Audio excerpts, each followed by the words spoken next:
何時リンリンごきげんよう、リンです。いつもありがとうございます。今回はリクエストライト考察をしていきたいと思います。このコーナーでは視聴者の皆様からリクエストをいただいたことに関して考察をしていくコーナーです。皆様の考察に寄り添えたら幸いです。よろしくお願いします。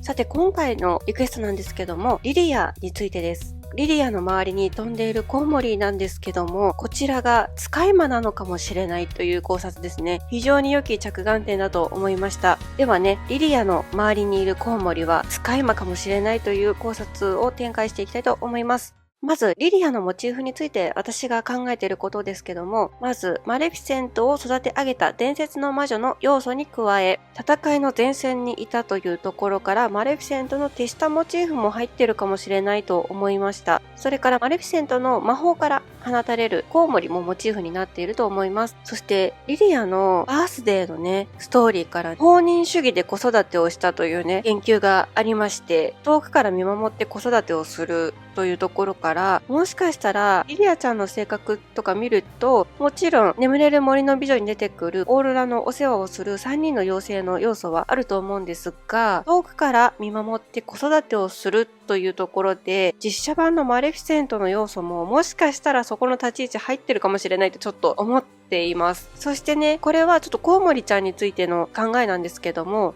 実写版の映画のね、マレフィセントで登場する3人の妖精の周りには、光とか花とか長女とか常に舞ってるんですよね。その表現かもしれないっていうのもあって、ピクシーダスト的なね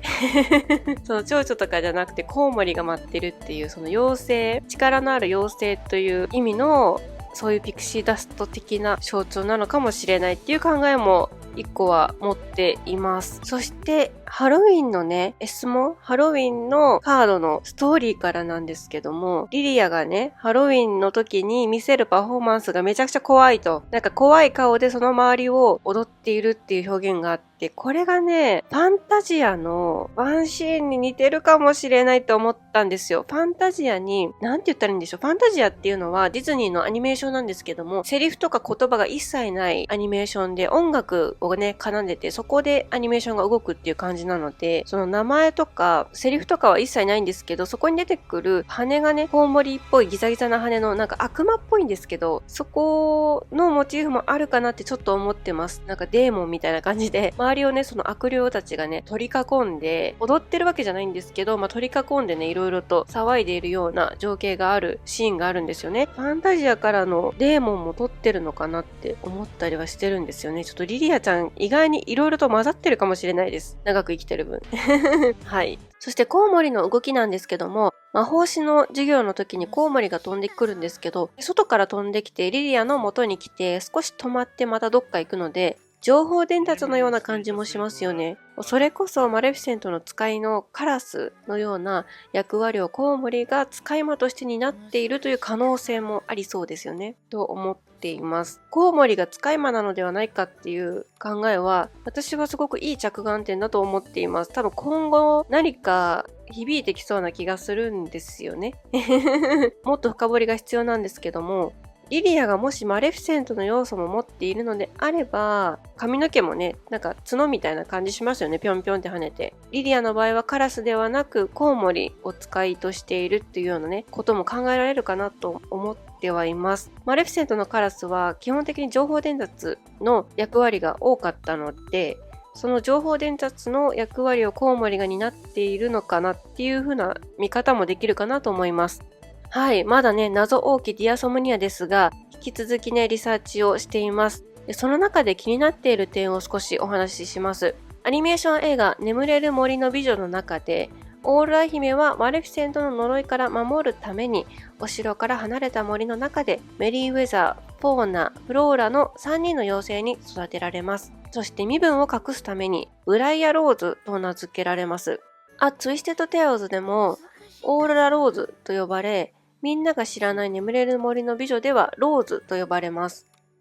マレウスのバースデーのインタビューで、おばあ様は茨の谷の女王ということが明らかになりました。実写版のマレフィセントでは、マレフィセントは茨の谷の女王です。おそらくどうなんだろう、マレフィセントかなってちょっと思ったりしてるんですけど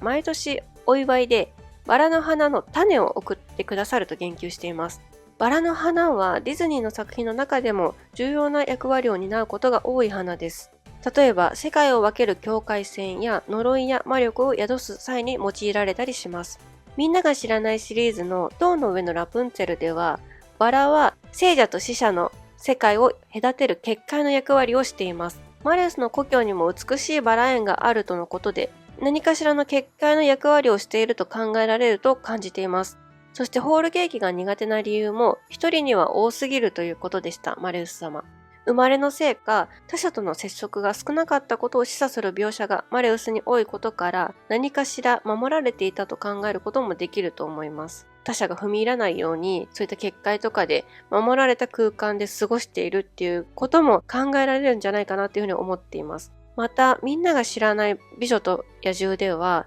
呪いのバラとは別に、ビーストのお城の周りを立派なバラ園が囲みます。そして不思議の国のアリスでも、ハードの女王のお城の周りはバラ園に囲まれており、シンボルを表すとともに、特別な場所への入り口、他世界との境界線として用いられています。そして、A Twisted Tales Once Upon a Dream 眠れる森の美女のお話では、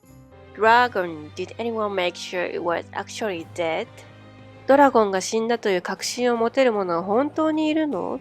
という問いかけから始まり、実は身を潜めて今もまだ生き続けていることを示唆します。グレートセブンご本人登場も近い未来あり得るかもしれませんね。今回はここまで、最後まで見てくれてありがとうございます。まだまだ謎解きは必要ですね。ということで、ランジーリンリンごきげんよう。じゃあね。